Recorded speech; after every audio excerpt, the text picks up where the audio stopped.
ಯಾವ ದಿನ dead body ಸಿಗುತ್ತೋ ಅದೇ ದಿನಾನೇ ಅದನ್ನ ದಫನ್ ಮಾಡಿಬಿಡ್ತಾರೆ, which is absolutely against the rules.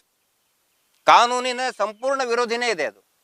ಈಗ 2010ರಲ್ಲಿ ನಾವು ನೋಡಿದ್ದೀವಿ, ತೋರಿಸಿದ್ದೀನಿ ಲಾಸ್ಟ್ ಟೈಮ್ ಬಂದಾಗೂ ಕೂಡ. ಪಂಚಾಯತಿ ಕೊಟ್ಟಂತ ದಾಖಲೆ ಇಟ್ಕೊಂಡು ನಾವು ಮಾಡ್ತಾ ಇರ್ತೀವಿ.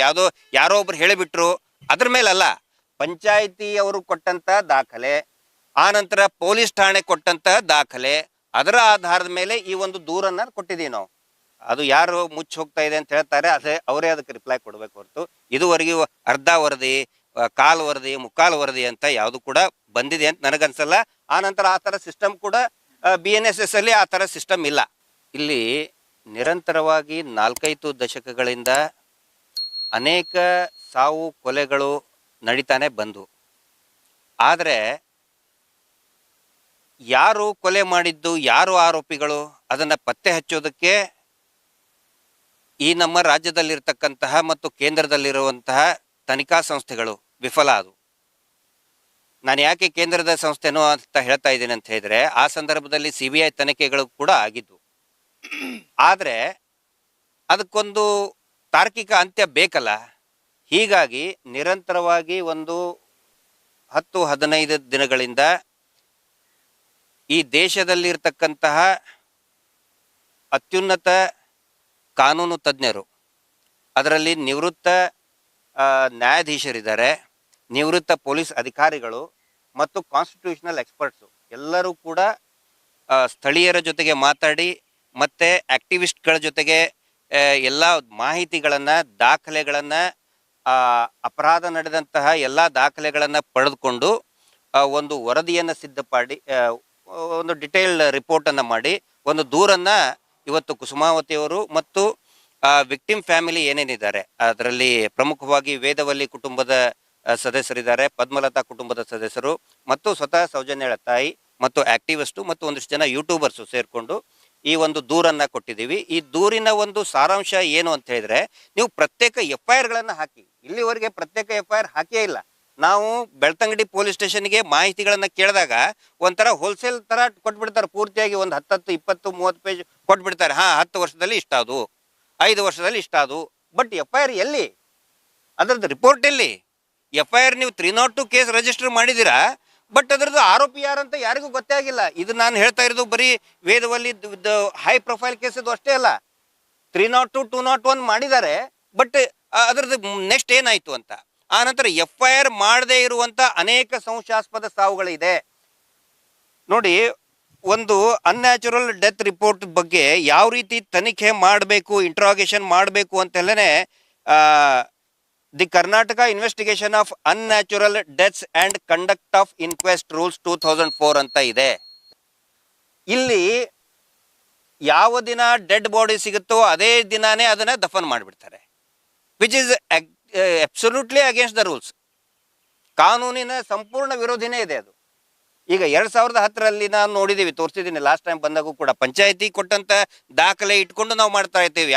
ಯಾರೋ ಒಬ್ರು ಹೇಳಿಬಿಟ್ರು ಅದ್ರ ಮೇಲಲ್ಲ, ಪಂಚಾಯತಿ ಅವರು ಕೊಟ್ಟಂತ ದಾಖಲೆ, ಆನಂತರ ಪೊಲೀಸ್ ಠಾಣೆ ಕೊಟ್ಟಂತ ದಾಖಲೆ, ಅದರ ಆಧಾರದ ಮೇಲೆ ಈ ಒಂದು ದೂರನ್ನ ಕೊಟ್ಟಿದ್ದೀವಿ ನಾವು. It is not only a petition, ಇದು ಒಂದು ದೂರು ಕೊಟ್ಟಿದ್ದೀವಿ ನಾವು. ಪ್ರತ್ಯೇಕ FIRಗಳನ್ನ ಮಾಡಿ ಆನಂತರ ಯಾರು ಅದ್ರ ಹಿಂದೆ ಇದ್ದಾರೆ ಅದು ಬೇಕಲ್ಲ, ಅದು ಒಂದು ತನಿಖೆ ಆಗಬೇಕು. ಅದು SIT ವ್ಯಾಪ್ತಿಯಲ್ಲೇ ಬರುವಂಥದ್ದು. ನಾವು ಹೇಳ್ತಾ ಇರೋದು ಯಾವುದು ಕೂಡ SIT ರೂಲ್ಸ್ ಅಂಡ್ ರೆಗ್ಯುಲೇಷನ್ಸ್ ದಾಟಿ ಇಲ್ಲ ಯಾವುದು ಕೂಡ. SIT ಒಳಗಡೆ ಪರಿಮಿತಿಯಲ್ಲಿ ಅದು ಯಾವ ರೀತಿ ಬರ್ತದೆ ಅನ್ನೋದು ಕೂಡ ಇದರಲ್ಲಿ ನಾವು ದೂರುದಾರರು ಎಕ್ಸ್ಪ್ಲೇನ್ ಮಾಡಿದ್ದಾರೆ. ಅದರ ಒಂದು ಸಾಫ್ಟ್ ಕಾಪಿನೂ ಕೂಡ ತಮ್ಮೆಲ್ಲರಿಗೂ ಕೂಡ ಮಾಧ್ಯಮ ಮಿತ್ರರಿಗೆ ನಾವು ಕೊಡ್ತೀವಿ. ಹಿಂಗಾಗಿ ಈ ಒಂದು ಪ್ರಕ್ರಿಯೆ ಅತ್ಯಂತ ಪ್ರಮುಖವಾದಂಥದ್ದು. ಆನಂತರ ಇದನ್ನ ಈ ದೇಶದ ಎಲ್ಲ ಏನು ಸುಪ್ರೀಂ ಕೋರ್ಟ್ ಇದೆ, ಕರ್ನಾಟಕದ ಹೈಕೋರ್ಟ್ ಇದೆ, ಮಾನ್ಯ ಪ್ರಧಾನಮಂತ್ರಿಗಳಿಗೆ, ಮಾನ್ಯ ರಾಷ್ಟ್ರೀಯ ಅಧ್ಯಕ್ಷರುಗಳಿಗೆ, ಹೋಮ್ ಮಿನಿಸ್ಟರ್ಗೆ, ರಾಷ್ಟ್ರಪತಿಗಳಿಗೆ ಎಲ್ಲರಿಗೂ ಕೂಡ ಈ ದೂರನ್ನ ನಾವು ಇವತ್ತು ರವಾನಿಸ್ತಾ ಇದ್ದೀವಿ. ಎಲ್ಲ ರಾಜ್ಯದ ಹೈಕೋರ್ಟ್, ಕರ್ನಾಟಕದ ಹೈಕೋರ್ಟ್, ಸುಪ್ರೀಂ ಕೋರ್ಟ್ ಎಲ್ಲರಿಗೂ ಕೂಡ ಇದನ್ನು ನಾವು ಕೊಡ್ತಾ ಇದ್ದೀವಿ. ಯಾಕಂತ ಹೇಳಿದ್ರೆ ಒಂದು ತಾರ್ಕಿಕ ಅಂತ್ಯ ಬೇಕು ಸರ್ ಇದಕ್ಕೆ. ಬರೀ ಇದು ಏನಾಗ್ತಾ ಇದೆ, ಆ ಒಂದು ಸುದ್ದಿಗಳ ಮೇಲೆ ಏನೋ ಹಿಂಗೇನೋ ಆಯ್ತಂತೆ ಹಂಗಂತೆ ಅಂತಕ್ಕಂತೆ ಅಲ್ಲ, ನೊಂದಂಥವರಿಗೆ ನ್ಯಾಯ ಬೇಕು ಇಷ್ಟೇ. ಇದಕ್ಕೊಂದು ತಾರ್ಕಿಕ ಅಂತ್ಯ ಬೇಕಲ್ಲ. ಎಲ್ಲಿಗೆ ಮುಗೀತದೆ? ಮುಗಿಬೇಕಲ್ಲ. ಇದು ಇಷ್ಟೊಂದು ಕೊಲೆಗಳಾದವು ಅಂತ ನಾವು ಹೇಳ್ತೀವಿ, ಬಟ್ ಅದನ್ನು ಸರಿಯಾಗಿ ತನಿಖೆ ಆಗಬೇಕಲ್ಲ. ನಾವು ಹೇಳ್ತಾ ಇರೋದು ಏನಾದರೂ ಸುಳ್ಳು ಆರೋಪ ಇದೆ, ಎಸ್ ಲೆಟ್ ಇಟ್, ನಾವು ಕೂಡ ಎನ್ಕ್ವೈರಿ ಫೇಸ್ ಮಾಡಿದ್ದೀವಿ, ಇನ್ನು ಮುಂದೆ ಕೂಡ ನಾವು ಫೇಸ್ ಮಾಡ್ತೀವಿ ಅಂತ ಹೇಳಿ ಬಂದಿದ್ದೀವಿ. ಇದಕ್ಕೊಂದು ತಾರ್ಕಿಕ ಅಂತ್ಯ ಬೇಕು. ಅದರ ಸಲುವಾಗಿ ನಾವೆಲ್ಲರೂ ಬಂದು ಒಂದು ದೂರನ್ನು ಕೊಟ್ಟಿದ್ದೀವಿ. ಮತ್ತು SIT ಅಧಿಕಾರಿಗಳ ಕಡೆಯಿಂದಲೂ ಕೂಡ ಒಳ್ಳೆಯ ಪ್ರತಿಕ್ರಿಯೆ ಬಂದಿದೆ. ತುಂಬ ಚೆನ್ನಾಗಿ ಪೊಲೈಟಾಗಿ ಮಾತಾಡಿದ್ದಾರೆ, ಸೂಕ್ತವಾಗಿ ಸ್ಪಂದನೆಯನ್ನು ಕೊಟ್ಟಿದ್ದಾರೆ. ನಮ್ಮ ಕಡೆಯಿಂದ ನಾವು ಎಷ್ಟು ಅಪರಾಧಿಗಳಿಗೆ ಶಿಕ್ಷೆ ಕೊಡಿಸುವಂಥ ಏನೇನು ಪ್ರಯತ್ನ ಬೇಕೋ ಅದೆಲ್ಲವನ್ನು ಕೂಡ ಮಾಡ್ತೀವಿ ಅನ್ನುವಂಥ ಭರವಸೆಯನ್ನು ಕೊಟ್ಟಿದ್ದಾರೆ. ತಾವು ನೋಡಿರ್ಬೋದು, ಮೊನ್ನೆ 9ನೇ ತಾರೀಕಿಗೆ ಏನು ಸೌಜನ್ಯಾಳ 13 ದಿನ ಆಯಿತು ಪ್ರಕರಣ ನಡೆದು, ಆ ಸಂದರ್ಭದಲ್ಲಿ 9 ಮತ್ತು 10ನೇ ತಾರೀಕಿಗೆ ಇಡೀ ರಾಜ್ಯಾದ್ಯಂತ 13 ವರ್ಷ ಆಯಿತು. ಇಡೀ ರಾಜ್ಯಾದ್ಯಂತ ಒಟ್ಟು 83 ಕಡೆ ಸಭೆಗಳಾಗಿದೆ, ಪ್ರತಿಭಟನೆಗಳಾಗಿದೆ, ಪ್ರಾರ್ಥನೆ ಆಗಿದೆ. ಇದು ಸೌಜನ್ಯ ಹೋರಾಟದ ಇತಿಹಾಸದಲ್ಲೇ ಒಂದು ಪ್ರಥಮ ಬಾರಿಗೆ. ಅಥವಾ ಯಾವುದೇ ಒಂದು ಪ್ರಕರಣ ತಗೊಳ್ಳಿ ನೀವು, ಒಂದೇ ದಿನ 83 ಕಡೆ ಆಗಿದೆ ಅಂತ ಹೇಳಿದ್ರೆ ಇದು ಜನರ ಆಕ್ರೋಶ ಮಿತಿ ಮೀರ್ತಾ ಇದೆ. ಒಂದೇ ದಿನ 83 ಕಡೆ ಹೋರಾಟಗಳಾಗಿದೆ. ಆನಂತರ ಇದಕ್ಕೆ ಕಾರಣಕರ್ತರಾದಂಥ ನಮ್ಮ ಧರ್ಮಸ್ಥಳ ದೌರ್ಜನ್ಯ ವೇದಿಕೆಯಿಂದ ಮತ್ತು ರಾಷ್ಟ್ರೀಯ ಹಿಂದೂ ಜಾಗರಣ ವೇದಿಕೆ, ಮಹೇಶ್ ಶೆಟ್ಟಿ ತಿಮುರೋಡಿ ಅವರ ವೇದಿಕೆ, ಎಲ್ಲರ ಸಹಯೋಗದೊಂದಿಗೆ ಈ ನಾಡಿನ ಅನೇಕ ಚಿಂತಕರು, ರೈತ ಪರ ಸಂಘಟನೆಗಳಿರ್ಬಹುದು, ದಲಿತ ಸಂಘಟನೆಗಳಿರ್ಬಹುದು, ಕನ್ನಡ ಪರ ಸಂಘಟನೆಗಳಿರ್ಬಹುದು, ಎಲ್ಲರೂ ಸೇರಿ ಇದನ್ನು ಮಾಡಿದ್ದಾರೆ. ಇದನ್ನ ಒಂದು ನ್ಯಾಯ ಸಪ್ತಾಹ ಅಂತನೂ ಕೂಡ ನಾವು ವಿಸ್ತರಣೆ ಮಾಡಿದ್ದೀವಿ. ಒಂದು ವಾರದವರೆಗೆ ಸುಮಾರು ಕಡೆ ನಮಗೆ ಬರ್ತಾ ಇದೆ, ನಾವು ಮಾಡ್ತೀವಿ ಅಂತ ಹೇಳಿ ಒಂದು ವಾರದವರೆಗೆ ವಿಸ್ತರಣೆ ಮಾಡಿದ್ದೀವಿ. ಇದಕ್ಕೆ ಸಹಕಾರ ಕೊಟ್ಟಂತ ಎಲ್ಲ ಯೂಟ್ಯೂಬರ್ಗಳಿಗೆ, ತಮ್ಮಂತ ಎಲ್ಲ ಮಾಧ್ಯಮದವರಿಗೆ, ಪತ್ರಿಕೆದವರಿಗೆ ಎಲ್ಲರಿಗೂ ಕೂಡ ನಾನು ಧನ್ಯವಾದಗಳನ್ನು ಹೇಳ್ತೇನೆ. ಈ ನ್ಯಾಯ ಸಿಗುವವರೆಗೆ ನಿರಂತರವಾಗಿ ಹೋರಾಟ ನಿಲ್ತಾನೆ ಇರ್ತದೆ. ಬಹುಶಃ ಇಡೀ ದೇಶ ಕಂಡಂತಹ ಒಂದು ಅತಿ ದೊಡ್ಡವಾದಂತಹ ಹೋರಾಟ, ಒಂದು ಸಮರ, ನ್ಯಾಯದ ಸಮರ ಪ್ರಾರಂಭವಾಗಿದೆ. ತಮ್ಮೆಲ್ಲರ ಒಂದು ಸಹಕಾರ ಇರಲಿ ಅಂತ ನಾನು ಕೇಳ್ಕೊಳ್ತಾ ಇದ್ದೀನಿ. ಹಿಂಬರ ರಿಸೀವ್ ಮಾಡ್ಕೊಂಡಿದ್ದಾರೆ, ಅದನ್ನೆಲ್ಲ ಪೂರ್ತಿ ಸ್ಟಡಿ ಮಾಡಿ ಮತ್ತೆ ಹಿಂಬರವನ್ನು ಕೂಡ ಕೊಡ್ತೀನಿ ಅಂತ ಹೇಳಿದ್ದಾರೆ. ಇಲ್ಲ ಸರ್, ನಾನು SITದು ವಕ್ತಾರ ಅಲ್ಲ. ಅರ್ಧ ವರದಿ ಕೊಟ್ಟೆ, ಕಾಲ್ ವರದಿ ಕೆಲವೊಬ್ರು ಹೇಳ್ತಾ ಇದ್ದಾರೆ. ಈಗ ಒಂದ್ ಕಡೆ ಕುತ್ಕೊಂಡು ಅರ್ಧ ವರದಿ ಬಂತು, ನೀರು ಹರಿತು ಅಂತ ಹೇಳಿ, ಅದು ಆ ಥರ ಅರ್ಧ ವರದಿ ಬಂದಿದ್ದು, ನೀರು ಹರಿದಿದ್ದು ನಮಗಂತೂ ಏನು ಗೊತ್ತಾಗಿಲ್ಲ. ಹೌದು, ನಮಗೂ ಅನಿಸುತ್ತೆ ಷಡ್ಯಂತ್ರ ಇದೆ. ನೋಡಿ, ನಿರಂತರವಾಗಿ ಅವನು 2 ವರ್ಷದಿಂದ ಹೌದು ನಾನು ಹೂತು ಹಾಕಿದ್ದೇನೆ ಅಂತಂದು ಹೇಳಿದ್ದಾನೆ. ಆನಂತರ ಆ ಕೋರ್ಟಲ್ಲಿ ಬಂದು ಸ್ಟೇಟ್ಮೆಂಟ್ ಕೊಟ್ಟಿದ್ದಾನೆ. 183 ನ್ಯಾಯಾಧೀಶರ ಮುಂದೆ ಸ್ಟೇಟ್ಮೆಂಟ್ ಕೊಟ್ಟಿದ್ದಾನೆ. 161 ಸ್ಟೇಟ್ಮೆಂಟ್ ಕೊಟ್ಟಿದ್ದಾನೆ. ಆಮೇಲೆ ಸ್ಥಳದಲ್ಲಿ ಹೋಗಿ ಹೇಳಿದ್ದಾನೆ, ಹೌದು ಇಂತಲ್ಲೇನೆ ಹೂತಿದ್ದು ಅಂತ ಹೇಳಿ. ಸಡನ್ ಆಗಿ ಅವನು ಹಿಂಜರಿತಾನಂತ ಹೇಳಿದ್ರೆ ಖಂಡಿತ ಅವನ್ನ ಸುಳ್ಳು ಹೇಳಿಸೋದಕ್ಕೆ ಖಂಡಿತವಾಗಿ ಒಂದು ಷಡ್ಯಂತ್ರ ಇದೆ. ಯಾರು ಸರ್? ಹೌದು, ಖಂಡಿತ ಇದ್ದಾರೆ ಸರ್. ಈಗ ತನಿಖೆ ಮಾಡ್ಬೇಕೀಗ. ಅವನ ಹಿಂದೆ ಯಾರು ಅವನಿಗೆ ಸುಳ್ಳು ಹೇಳ್ಸಕ್ಕೆ ಪ್ರೇರೇಪಣೆ ಕೊಟ್ಟರು, ಯಾರು ಅವನಿಗೆ ಇದನ್ನ ಮಾಡಿದ್ರು. ಯಾಕಂದ್ರೆ ಅವ್ನು ಏನ್ ಹೇಳಿದಾರಂತ ಅಧಿಕೃತವಾಗಿ ನಮಗ್ ಗೊತ್ತಾಗಿಲ್ಲ ಸರ್. ಬಹುಶಃ ತಮಗೂ ಕೂಡ ಗೊತ್ತಾಗಿರಲ್ಲ, ನಮಗೂ ಹಂಗ ಅನ್ಸಿದೆ, ಗೆಸ್ ಮಾಡಿ. ಬಟ್ ಯಾರು ಅವನಿಗೆ ಆ ತರ ಮಾಡ್ಸಕ್ ಹೇಳಿದಾರಲ್ಲ, ಅವ್ರ ಮೇಲೇನು ಕೂಡ ಅವ್ನ ಹಿಂದೆ ಯಾರಿದ್ದಾರೆ ಅದನ್ನ ಪತ್ತೆ ಹಚ್ಚಬೇಕಾಗತ್ತೆ. ಮಾಡ್ಲಿ ಸರ್, ಇಡೀ ತನಿಖೆ ಆಗ್ಬೇಕು. ಇಡಿ ಅಂದ್ರೆ ಏನು, ಎನ್ಫೋರ್ಸ್ಮೆಂಟ್ ಡೈರೆಕ್ಟರೇಟ್ ಅಲ್ವಾ? ಇಲ್ಲೇನು ಫಾರಿನ್ ಫಂಡ್ ಬಗ್ಗೆ ಅದರದೆಲ್ಲ ತನಿಖೆ ಈಗ ಒಂದ್ಸರಿ ಆಗಿದೆ, ಇವರೆಲ್ಲ ರಿಪೋರ್ಟ್ ತಗೊಂಡಿದ್ದಾರೆ. ಇನ್ನೂ ಒಂದು ಇಡಿ ತನಿಖೆ ಆಗಲಿ, NIA ಆಗಲಿ, ಆನಂತರ FBI ತನಿಖೆನೂ ಕೂಡ ಆಗಲಿ, ಆಮೇಲೆ ಇಂಟರ್ಪೋಲ್ ಸ್ಕಾಟ್ಲೆಂಡ್ ತನಿಖೆನೂ ಕೂಡ ಆಗಲಿ, ನಾವು ಬಯಸ್ತೀವಿ ಆಗಲಿ ಅಂತ. ಹೌದು ಸರ್. ಅಲ್ಲ, ಅವ್ರು ಹಿಂಬರ ಕೊಟ್ಟಿದ್ದಾರೆ, ತನಿಖೆ ನಾವು ಮಾಡ್ತೀವಿ ಅಂತ ಹೇಳಿದ್ದಾರೆ. ಬಟ್ ಆನೆ ಮಾವುತ ಅಂತ ಹೇಳಿದ್ರೆ ಆಲ್ರೆಡಿ ನಾವು ಹೈಕೋರ್ಟ್ಗೆ ಅವರು ಹಾಕ್ಕೊಂಡಿದ್ರು. ಸೊ ಅದು ಹೈಕೋರ್ಟ್ದು ನಿರ್ಣಯ ನೋಡ್ಕೊಂಡು ಇದನ್ನ ಮಾಡ್ತೀವಿ ಅಂತ ಹೇಳಿದ್ದಾರೆ. ಕಾನೂನು ಇದನ್ನ ಅದು ಮಾಡ್ತಾ ಇದ್ದಾರೆ. ಅದನ್ನ ಅಲ್ಲ, SITಗೆ ರೆಫರ್ ಆಗಬೇಕು, ಅದು ರೆಫರ್ ಆಗಬೇಕು. ಇನ್ನೂ ಕೂಡ ಅದು ಆ ಸ್ಟೇಜಲ್ಲಿ ಇದೆ, ರೆಫರ್ ಮಾಡಿಸ್ಬೇಕು ಅಂತ ಕೂಡ ಆಗಿದೆ. SITಗೆ ರೆಫರ್ ಆಗಿದ್ರೆ ಖಂಡಿತ ತನಿಖೆ ಮಾಡ್ತಾರೆ.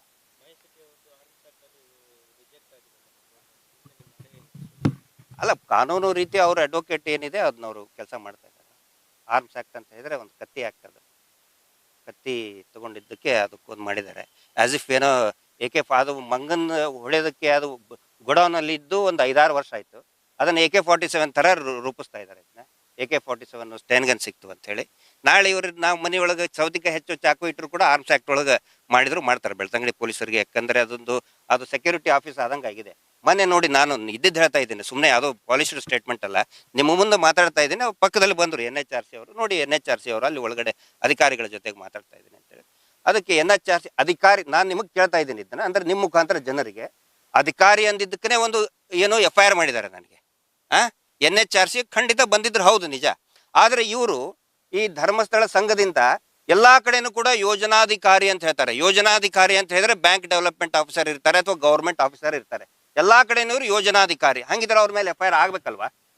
ಆ ನಾವು ಆ NHRC ಬಂದವ್ರಿಗೆ ಅಧಿಕಾರಿ ಅಂದಿದ್ದಕ್ಕೆ FIR ಮಾಡಿದ್ರು. ಮತ್ತು ಮಹೇಶ್ ಶೆಟ್ಟರ್ನು ಸೇರಿಸ್ಕೊಂಡಿದ್ದಾರೆ. ಆ ಹೊತ್ತಿನಲ್ಲಿ ಮಹೇಶ್ ಶೆಟ್ಟರು ಜುಡಿಷಿಯಲ್ ಕಸ್ಟಡಿಯಲ್ಲಿದ್ದರು.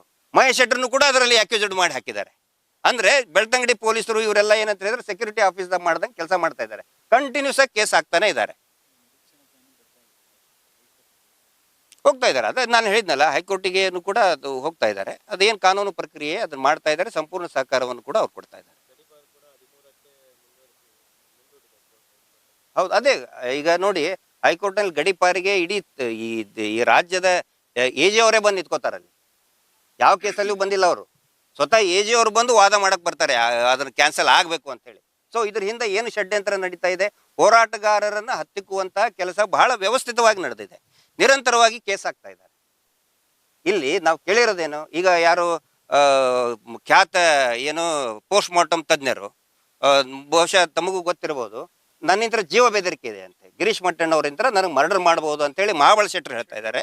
ಅಲ್ಲರಿ, ನಾನು ಕೇಳಿದ್ದು ಖಾಸಗಿ ಆಸ್ಪತ್ರೆಗೆ ಈ ಹೆಣಗಳನ್ನ ಫ್ರೀಜರ್ನಲ್ಲಿ ಇಟ್ಟಿದ್ದು ಬಿಲ್ ಯಾರು ಕೊಟ್ಟಿದ್ದು ಅಂತ ಕೇಳಿದ್ರೆ ಭಯ ಹುಟ್ಟುತ್ತಾ ಇದೆ ಅಂತ, ಅವ್ರಿಗೆ ಜೀವ ಭಯ ಅಂತೆ. ಮಟ್ಟಣ್ಣವರು ಮರ್ಡರ್ ಮಾಡ್ತಾರಂತೆ ಅನ್ನೋ ಭಯ ಇದೆ ಅಂತೆ. ಹಿಂಗಾಗಿ ಅವರು ದಕ್ಷಿಣ ಕನ್ನಡ ಜಿಲ್ಲಾ SP ಅವರಿಗೆ ಸೆಕ್ಯೂರಿಟಿ ಕೇಳಿದ್ದಾರೆ. ಅವರು ಅದಕ್ಕೆ ನಾನು ವಿನಂತಿ ಮಾಡ್ಕೊಳ್ತಾ ಇದ್ದೇನೆ, ಯಾರಿಗೆ ಖ್ಯಾತ ಮಹಾಬಳ ಶೆಟ್ಟರು ಅವ್ರ ಪರವಾಗಿ ಒಂದು ವಿನಂತಿ ಮಾಡ್ಕೊಳ್ತಾ ಇದ್ದೀನಿ, ದಯವಿಟ್ಟು ಅವರಿಗೆ ಫುಲ್ ಸೆಕ್ಯೂರಿಟಿ ಕೊಡ್ರಿ. ಅವರಿಗೆ ಹಿಂದೆ ಮುಂದೆ ಎಡಕ್ಕ ಬಲಕ್ಕ ಮೇಲೆ ಕೆಳಗೆ ಚಿನ್ನೈ ಕೊಟ್ರೆ ನನಗೆ ಯಾಕೆ ಕೊಟ್ಟಿಲ್ಲ ಅಂತ ಕೇಳ್ತಾ ಇದ್ದಾರೆ. ಅವ್ರಿಗೆ special A to Z commando ಕೊಟ್ಟು ಆಮೇಲೆ ಚಿನ್ನೈ ಕೊಟ್ಟಿದ್ದಕ್ಕೆ ಇವ್ರಿಗೂ ಕೊಡ್ಬೇಕಂತೆ. ಚಿನ್ನೈಗೊಂದು ಮಾಸ್ಕ್ ಹಾಕಿದಾರಲ್ಲ, ಇವ್ರಿಗೊಂದು ಸ್ಪೆಷಲ್ ಮಾಸ್ಕ್ ಹಾಕ್ಲಿ. ಯಾವ್ದು ಮೈಸೂರು ಸಿಲ್ಕ್ ಹಾಕಿ ಒಂದು ಸ್ಪೆಷಲ್ ಹಾಕ್ಲಿ. ಅಲ್ಲ ಸರ್, ಇಟ್ಸ್ ಕಾಮನ್ ಸೆನ್ಸ್. ನಾನೇನು ಕೇಳಿದ್ದೀನಿ, 7 ಕಿಲೋಮೀಟರ್ಗೆ ಧರ್ಮಸ್ಥಳದ 7 ಕಿಲೋಮೀಟರ್ಗೆ ಬೆಳ್ತಂಗಡಿ ಹಾಸ್ಪಿಟಲ್ ಅಲ್ಲಿದೆ. ಅಲ್ಲಿ ಯಾಕೆ ಪೋಸ್ಟ್ ಮಾರ್ಟಮ್ ಮಾಡಲಿಲ್ಲ? ಅದನ್ನ ಬಿಟ್ಟು 76 ಕಿಲೋಮೀಟರ್ ದೂರದಲ್ಲಿರುವಂತ ಖಾಸಗಿ ಮೆಡಿಕಲ್ ಹಾಸ್ಪಿಟಲ್ಗೆ ಯಾಕೆ ನೀವು ಪೋಸ್ಟ್ ಮಾರ್ಟಮ್ ಕಳಿಸಿದ್ರೆ ಅಂದ್ರೆ ಜೀವ ಬೆದರಿಕೆ ಇದೆ ಅಂತ ಹೇಳ್ತಾ ಇದ್ದಾರೆ. ಅವರೊಬ್ಬರು ತಜ್ಞರಾಗಿ ವಿಶ್ಲೇಷಣೆ ಮಾಡಬೇಕಾಗಿತ್ತು.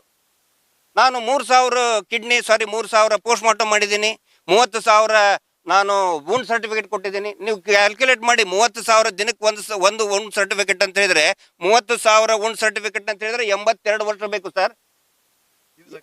ದಿವಸಕ್ಕೆ ಒಂದು ವೂಂಡ್ ಸರ್ಟಿಫಿಕೇಟ್ ಕೊಟ್ರೆ 82 ವರ್ಷ ಬೇಕಾಗ್ತದೆ. ಅದು ಇವ್ರು ಹೇಳ್ತಾರೆ ನಾ 30,000 ವೂಂಡ್ ಸರ್ಟಿಫಿಕೇಟ್ ಕೊಟ್ಟಿನಿ, 3,000 ನಾನು ಇದನ್ನ ಮಾಡಿದ್ದೀನಿ. ಮಾಡ್ಲಿ ಸರ್, ಬಟ್ ಏನು ಆಮೇಲೆ ನಾನು ಪ್ರಮಾಣ ಮಾಡ್ತೀನಿ ದೇವ್ರ ಮುಂದೆ ಸಂತೋಷ್ ರಾವ್ನೇ ಮಾಡಿದಾನ ಅಂತ ಹೇಳಿ. ಅಲ್ಲ ಸರ್, ಇವರು is an expert, based on his research ಮೇಲೆ ಅವರು ಹೇಳಿಕೆ ಕೊಡಬೇಕು ಹೊರತು ನಾನು ಪ್ರಮಾಣ ಮಾಡ್ತೀನಿ ಸಂತೋಷ್ ರಾವ್ನೇ ಮಾಡಿದ್ದು ಅಂದ್ರೆ ಇದರ ಅರ್ಥ ಅವರು ಸಂಪೂರ್ಣವಾಗಿ ಟೋಟಲಿ ಹೀಸ್ ಅ ಬಯಾಸ್ಡ್. ಆ ಥರ ಒಬ್ಬರು ವೈದ್ಯರ ಮರ್ಯಾದೆ ಕಳೆಯುವಂಥ ಕೆಲಸಗಳನ್ನು ಅವ್ರು ಮಾಡಬಾರ್ದು. ಅವ್ರಿಗೆ ಏನು ಸೆಕ್ಯೂರಿಟಿ ಬೇಕೋ ಅದು ಸೆಕ್ಯೂರಿಟಿ ಕೊಡಲಿ ಅಂತ ನಾನು ಕೂಡ ಹೇಳಿದ್ದೀನಿ. ಮಹಾಬಳ ಶೆಟ್ಟರಿಗೆ ಒಂದು ಬ್ಲ್ಯಾಕ್ ಕ್ಯಾಟ್ ಕಮಾಂಡೋದು A to Z ಸೆಕ್ಯೂರಿಟಿ ಕೊಡಿ ಅಂತ ಹೇಳಿದ್ದೀನಿ. ಇವತ್ತೇ ಮಾತಾಡ್ಸ್ಕೊಂಡು ಬಂದಿದ್ದೀನಿ ನಾನು. ಸಂಪರ್ಕ ಅಲ್ಲ, ಇವತ್ತೇ ಮಾತಾಡ್ಸ್ಕೊಂಡು ಬಂದಿದ್ದೀನಿ ನಾನು. ನಮಗೇನು ಗೊತ್ತು ಸರ್, ಅದು ಪೊಲೀಸರಿಗೆ ಸಿಗಲಿಲ್ಲ ಅಂದ್ರೆ ಅದು ನನ್ನ ತಪ್ಪ. ಇವತ್ತೇ ಇಲ್ಲೇ ಉಜಿರೆಯಲ್ಲಿ ಮಾತಾಡ್ಸ್ಕೊಂಡು ಬಂದಿದ್ದೀನಿ. ಪೊಲೀಸರಿಗೆ ಸಿಗಲಿಲ್ಲ ಅಂದ್ರೆ ಅದು ನನ್ನ ತಪ್ಪಲ್ಲ, ಪೊಲೀಸರು ಕೇಳ್ರಿ. ಅಲ್ಲ, ನಾನು ಇವತ್ತೇ ಮಾತಾಡ್ಸ್ಕೊಂಡು ಬಂದಿದ್ದೀನಿ ಅಂದೆ. ಯಾಕೆ ನಿಮಗೇನಾರು ಹೇಳಿದಾರ? ಎಲ್ಲಾರ ಇದ್ರೆ ಹೇಳ್ಬಿಡ್ರಿ ಅಂತೇಳಿ. ತಲೆ ಯಾಕೆ ಮರ್ಸ್ಕೊಳ್ತಾರೆ ಸರ್? ಅಂತ ಕೆಲಸ ತಲೆ ಮರ್ಸ್ಕೊಳ್ಳೋದು ಇವ್ರ ಕೆಲಸ ಇವ್ರು ಮಾಡಿದ್ದಾರೆ. ರೇಪಿಸ್ಟ್ ಅವ್ರು ಮಹೇಶ್ ಶೆಟ್ಟಿ ತಿಮ್ಮರೋಡಿ ಅಲ್ಲಿ ತಲೆ ಮರ್ಸ್ಕೊಳ್ಳೋ ಅಂತ ಕೆಲಸ ಮಹೇಶ್ ಶೆಟ್ಟಿ ತಿಮ್ಮರೋಡಿ ಅವ್ರು ಮಾಡಿಲ್ಲ.